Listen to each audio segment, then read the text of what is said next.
Welcome back जी। Talk at 7 के आज के स्पेशल प्रोग्राम में मैं अरसलान खोकर और गज़ल आपको कहेंगे खुश आमदीद। हमारे साथ मौजूद हैं सजाद तरीन साहब, ब्यूरो चीफ इस्लामाबाद हैं, सीनियर तजियाकार हैं, सहाफ़ी हैं। उसके साथ साथ मोहसिन रज़ा खान साहब हमारे साथ मौजूद हैं, एग्जीक्यूटिव डायरेक्टर न्यूज़ हैं, Such television. Senior anchor person Arsalan Khalid भी हमारे साथ मौजूद हैं, और शिराजी हमारे नुमाइंदे हमारे साथ मौजूद हैं, deputy bureau chief Islamabad Faisal Hakim भी हमारे साथ मौजूद हैं। आज की अहम तरीन डेवलपमेंट्स पर अब बात होने जा रही है। जी गजल, सबसे पहले सवाल करूंगी सजाद तरीन साहब, आपसे शुरू करेंगे मुश्तरका प्रेस कॉन्फ्रेंस से। सर, मुश्तरका अपोजिशन का इंतहाई ये अहम प्रेस कॉन्फ्रेंस थी।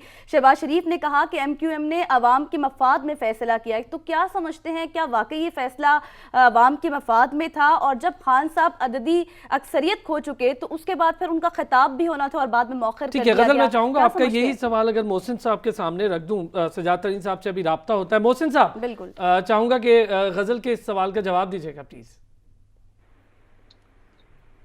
देखें, वज़ीर आज़म इमरान खान ने कौम से जो खिताब करना था वो तो अभी मुलतवी हो गया है, लेकिन उनकी जगह फ़रख हबीब ने आके साफ़ियों से बात की है और फैसल जवेद ने साफ़ियों से बात की है, और उनका कहना है कि वज़ीर आज़म इमरान खान जो है इसकी ये ख़त लेकर कौमी असम्बली में जाएंगे और इन कैमरा इजलास में शाह महमूद कुरैशी कौम को इसके बारे में अपने तहफ़्फ़ुज़ात से आगाह करेंगे। ये ख़त उन्होंने सिक्योरिटी इदारों को सरबराहों को भी बता दिया है, लेकिन ये कहानी तो कुछ मुख्तलिफ नज़र आ रही है और ये किसी मुल्क की तरफ से नहीं लिखा गया है, बल्कि उनके अपने सफ़ीर की तरफ से भेजी गई एक केबल है। और माजी में भी ऐसी केबल्स लातादाद फौरन आपस में पड़ी होंगी जिसमें कई मुल्क धमकियाँ भी देते हैं और बातें भी करते हैं, लेकिन इसका इस तरह इजहार किया जाना और इसको अपने खिलाफ एक केस बनाकर पेश करना इमरान खान की मेरे ख्याल है बड़ी गलती है, और उन्हें ये एहसास दिलाया गया है। कभी उन्होंने कौम से खिताब मुलतवी किया है, और दूसरी तरफ हम देखते हैं कि कौमी असम्बली में इमरान खान अपनी अदती अक्सरियत बड़ी तेज़ी से खो रहे हैं और अपोजिशन ने 196 अरकान का मुज़ाहरा सिंध हाउस में उनको दिखाकर किया है, और वज़ीर इत्तलात फवाद चौधरी का कहना था कि 172 दिखा दे तो हम इस्तीफ़ा दे देंगे। तो अब जो मौका है इस्तीफ़ा देने का, तो इमरान खान कोशिश से क्यों निपटे हुए हैं?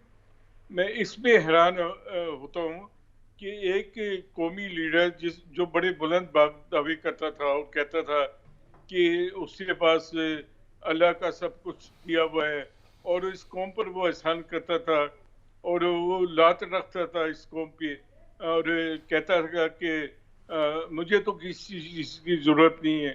तो आज वो इक़्तिदार से इतना चिपटा है कि उसकी अदती अक्सरियत भी कौमी असम्बली में खो गई है, लेकिन वो चाहता है कि 3 दिन के और वज़ीर आज़म हाउस के वो मज़े लेके जा सके। तो ऐसे लीडर को कौन कहेगा कि उसकी बात दुरुस्त है? वो इमरान खान का ख़त का दावा भी गलत है। उनका कौम को वो कहते थे कि मत घबराएं, इतने वो घबराए हुए हैं कि सुबह से कई फैसले कर चुके हैं, और वो आप अपने दाम में सयाद आ गया।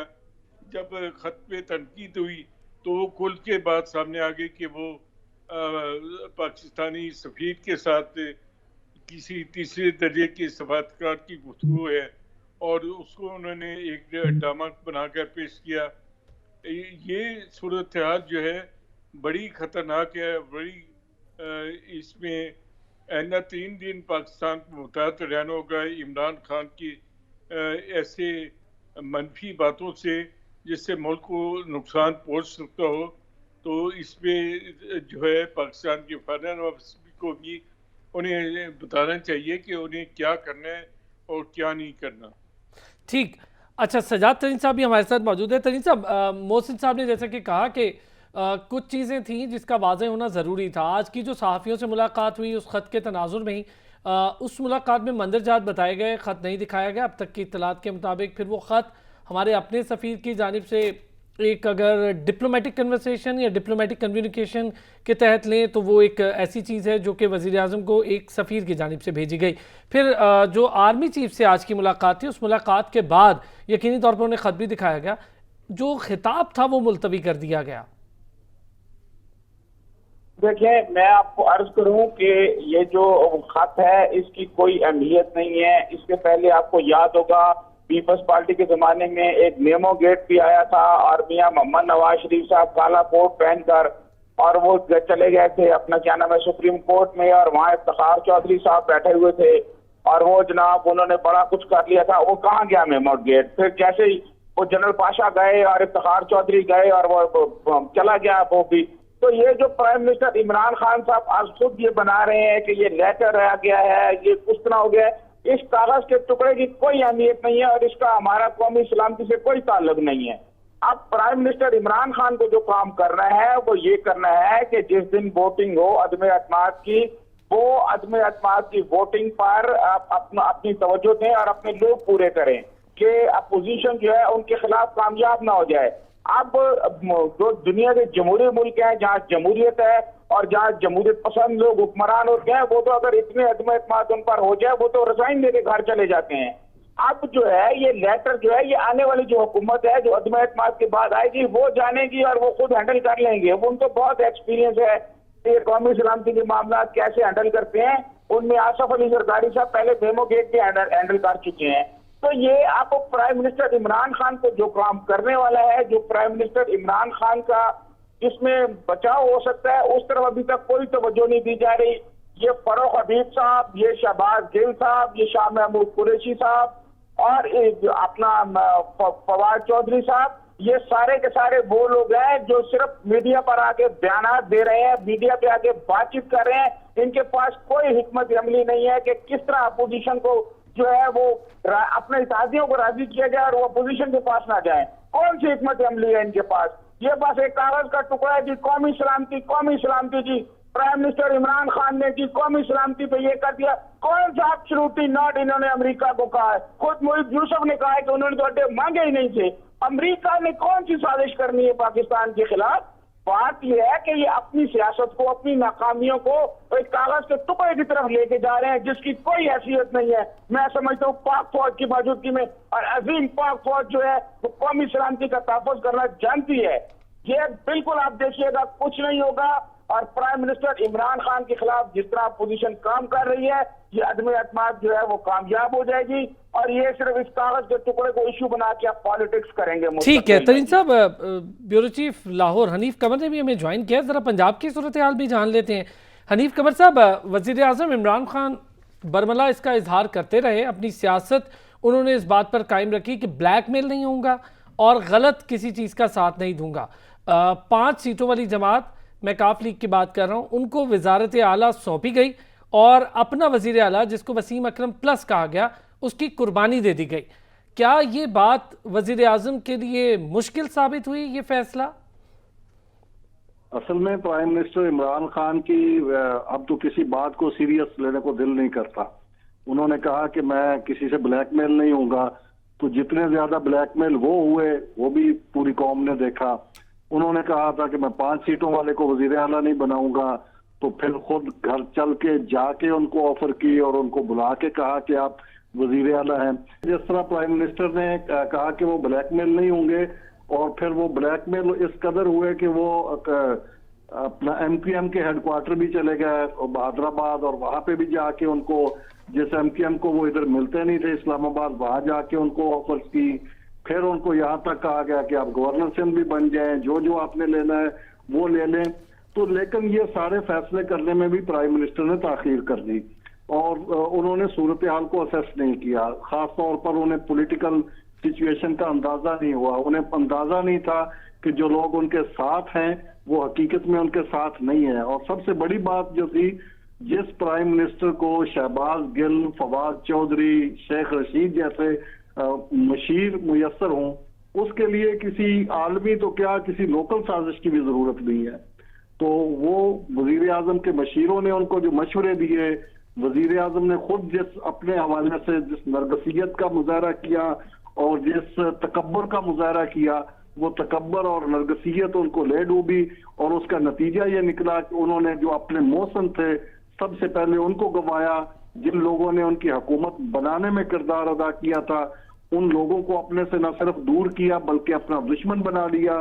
फिर अपोजिशन, मुतहदा अपोजिशन के खिलाफ जिस तरह की उन्होंने तर्ज अमल इख्तियार किया, जिस तरह की जुबान इस्तेमाल की, वो जुबान किसी भी सियासी लीडर की नहीं हो सकती। तो प्राइम मिनिस्टर का आज जो वो नैरेटिव अचानक बिल्ड करने की कोशिश कर रहे हैं कि उनके खिलाफ आलमी साजिश हुई है, उनके खिलाफ कोई आलमी साजिश नहीं हुई। उनके खिलाफ अगर कोई साजिश हुई है तो वो उनके मशीरों ने की है और खुद उन्होंने की है अपने फैसलों के जरिए। तो ये सारे फैसलों के जो मनाजर हैं वो इस वक्त आपको नजर आ रहे हैं। 196 मेंबर जो है वो इस वक्त अपोजिशन ने शो करा दिए हैं। 172 की जरूरत है अदम एतमाद की तहरीक कामयाब होने में, लेकिन अब भी वजीर आजम ने अभी तक भी अगर फैसला नहीं किया मुस्ताफी होने का, और उनके जो मशीर हैं वो टीवी पे आके कह रहे हैं कि नहीं, इस्तीफे का कोई ऑप्शन नहीं है, वो आखिरी गेंद तक लड़ेंगे। तो अब पता नहीं आखिरी गेंद कौन सी है, और 172 की जरूरत होती है, 196 शो हो गए हैं। अब बाकायदा सरमोनियल एक तकरीब रह गई है असम्बली में होने वाली, वहां पे जब खड़े होकर अरकान ने कह दिया कि हमें ये वजीर आजम कबूल नहीं है, तो फिर भी तो जाना ही पड़ेगा। उन्होंने कह दिया कि हमें ये वज़ीर आज़म कबूल नहीं है, लेकिन फिर भी जो है हुकूमत पर उम्मीद नजर आती है। तरीन साहब बताइएगा, अभी फवाद चौधरी ने भी प्रेस कॉन्फ्रेंस की है और न्यूज़ कॉन्फ्रेंस की है और उन्होंने ये बात की कि इस खत को पार्लियामान के सामने इन कैमरा रखेंगे। सर, इन कैमरा पेश करने की ज़रूरत क्यों पड़ रही है? अगर खत में वाकई कुछ है अहम तो मीडिया के सामने लाकर पूरे कौम को क्यों नहीं दिखाते? देखें, ये जो सारी बातें कर रहे हैं ना, ये इसका अब कोई फायदा नहीं है। ये अब सिर्फ और सिर्फ अपनी नाकामियों को उस कागज के टुकड़े के पीछे छुपाना चाहते हैं।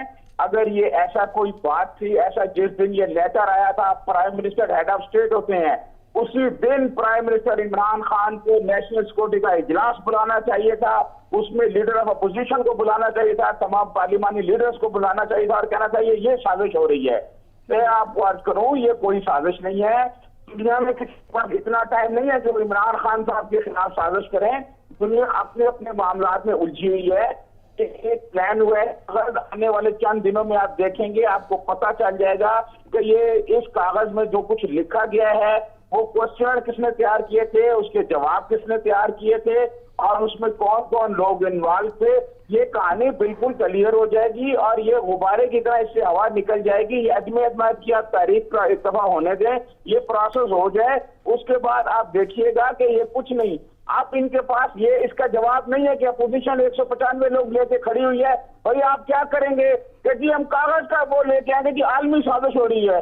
और यार खुदा का खौफ करें, कौन सी आलमी साजिश हो रही है? और आज की इस जदीद दुनिया में, आज की जदीद दुनिया में कौन सी ऐसी साजिश है जो लिख के की जा रही है?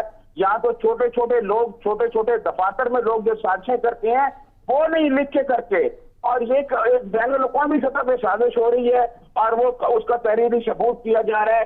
ये क्या बच्चों वाली बातें की जा रही हैं? ये क्रिकेट का मैदान नहीं है कि जहाँ बात जाएगी और दूसरी चीजें हो जाएंगी। ये सियासत का मैदान है। ठीक है,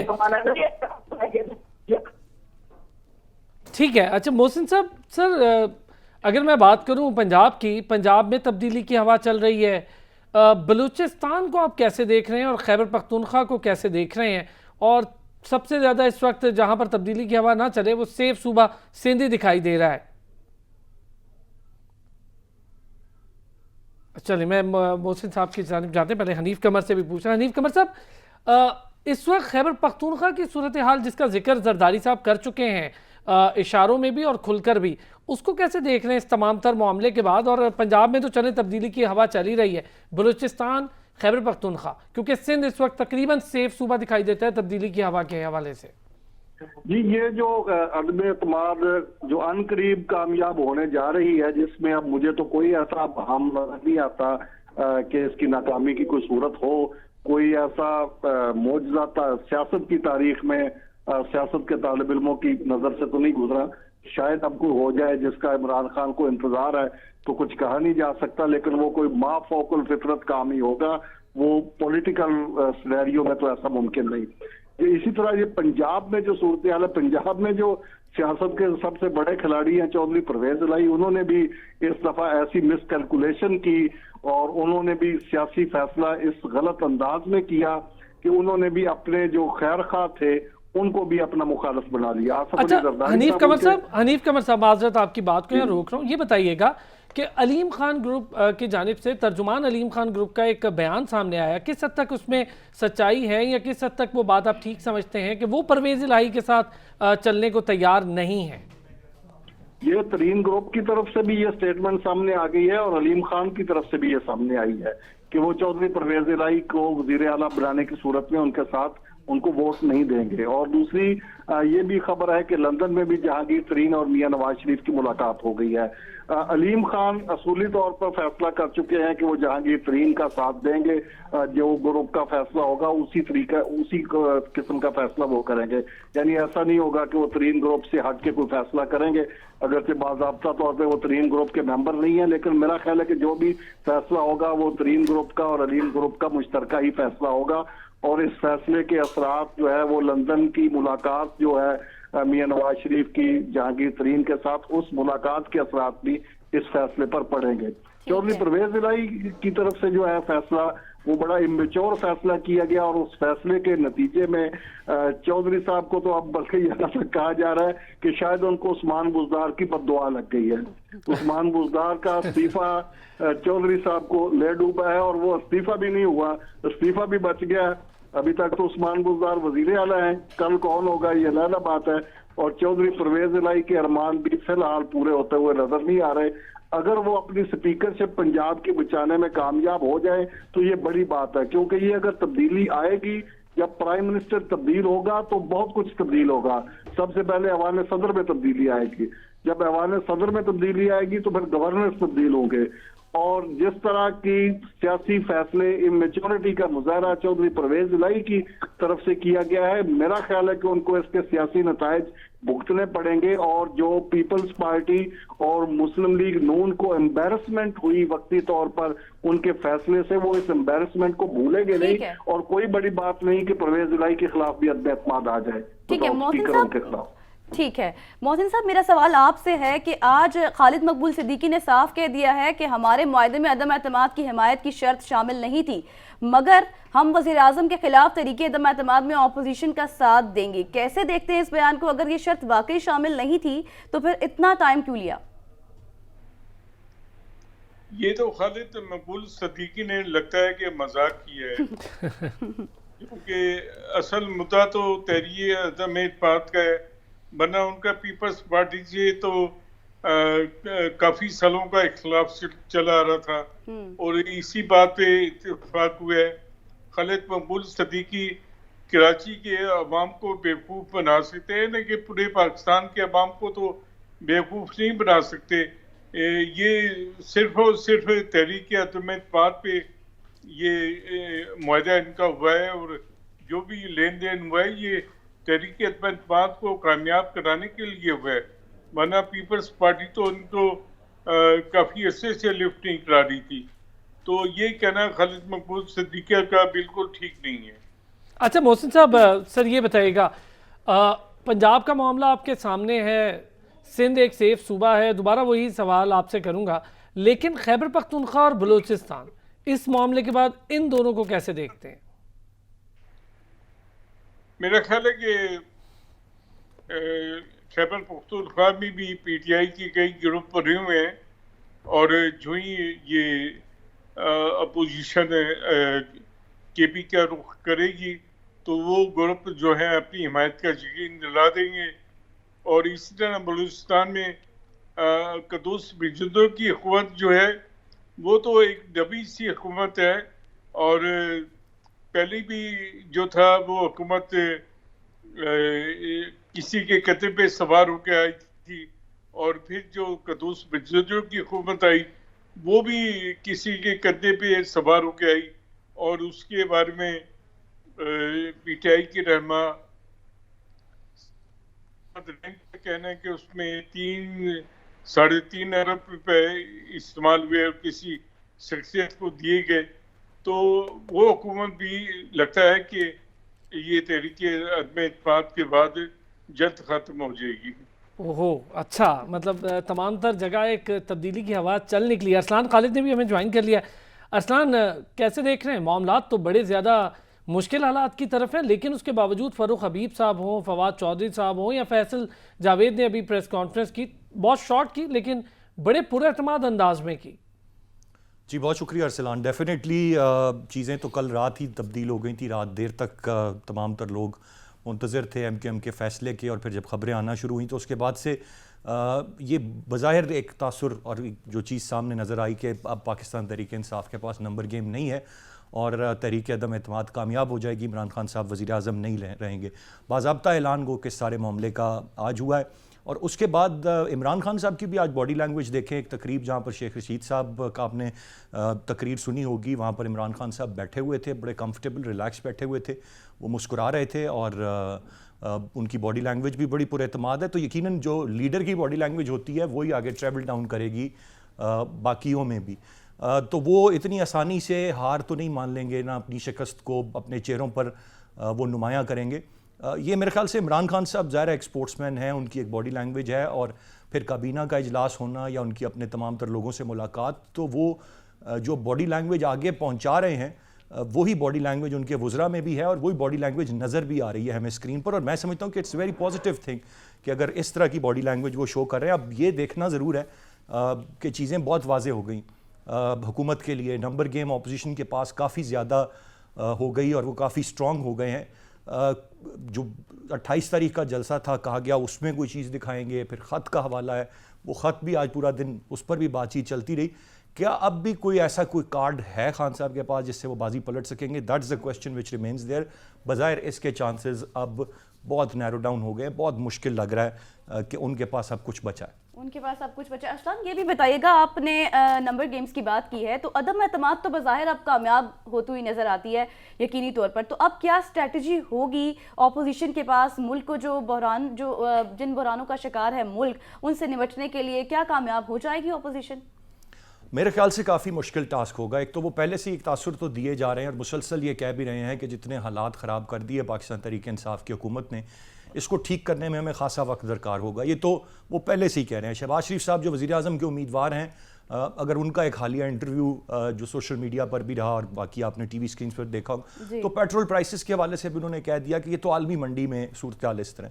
अब इस वक्त as a matter of fact कुछ चीज़ें, कुछ कह लीजिए कि कुछ लक ने भी बहुत साथ नहीं दिया खान साहब का, जहाँ पर बैड गवर्नेंस और बाकी मामलात थे कि आलमी सतह पर एक वबा का सामना रहा, फिर आलमी मैशत, पूरी दुनिया की मैशत को उसने हिलाया, फिर उसके बाद फ्यूल प्राइसेस का मामला है, महंगाई एक नो डाउट पूरी दुनिया का इस वक्त मसला है। तो जो अब आके गवर्नमेंट इन प्लेस होगी उनके लिए भी इतना आसान नहीं होगा इमीडिएटली कि वो आवाम को रिलीफ दे सकें। जो पैकेजेस IMF के आप ले चुके हैं उनसे निकलना बाहर इतना आसान नहीं होगा, वो शराइत भी माननी पड़ेंगी, वो चीज़ें भी करनी पड़ेंगी।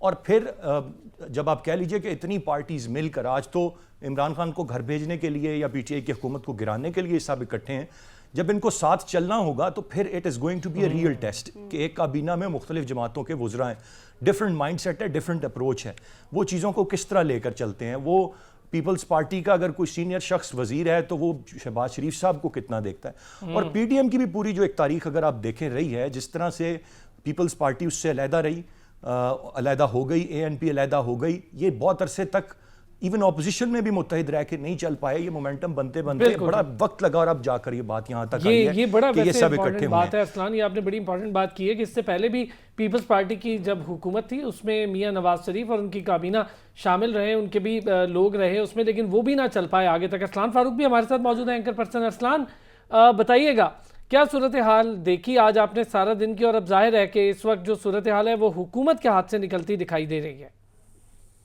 बहुत शुक्रिया।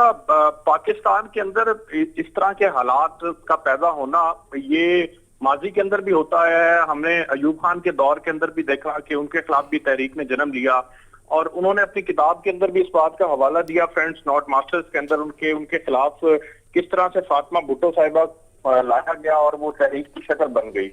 इसी तरह से भुट्टो साहब का अगर दौर उठा के देखें, वो अपनी किताब इफ आई एम असैसिनेटेड के अंदर भी ये इस तरह की कॉन्स्पिरेसीज का जिक्र करते हैं जो कि पीएनए की तहरीक के नतीजे के अंदर जन्म ली थी और धांधली का उन्होंने वावेला किया था और कहा था कि भुट्टो साहब ने मुल्क के अंदर इंतखाबात में धांधली की है और इनको मेजोरिटी नहीं मिल सकती। उसके अंदर भी उन्होंने हवाला बाकायदा तौर पर ये लिखा कि मैं इंटरनेशनल एस्टेब्लिशमेंट की कॉन्स्पिरेसीज का शिकार ठीक, अरसलान वक्त की कमी रही। अरसलान फारूकी आपका भी शुक्रिया, अरसलान खालिद हमारे साथ मौजूद, आपका भी शुक्रिया, हनीफ कमर साहब का भी बहुत बहुत शुक्रिया, मोहसिन रजा खान साहब का भी शुक्रिया, सजाद तरीन साहब हमारे साथ मौजूद थे, उनका भी बहुत शुक्रिया। अब तक के लिए हजरात ने अपने कीमती तज्जिए से हमें आगाह किया। अब तक के लिए इतना ही। देखते रहिए सच न्यूज़।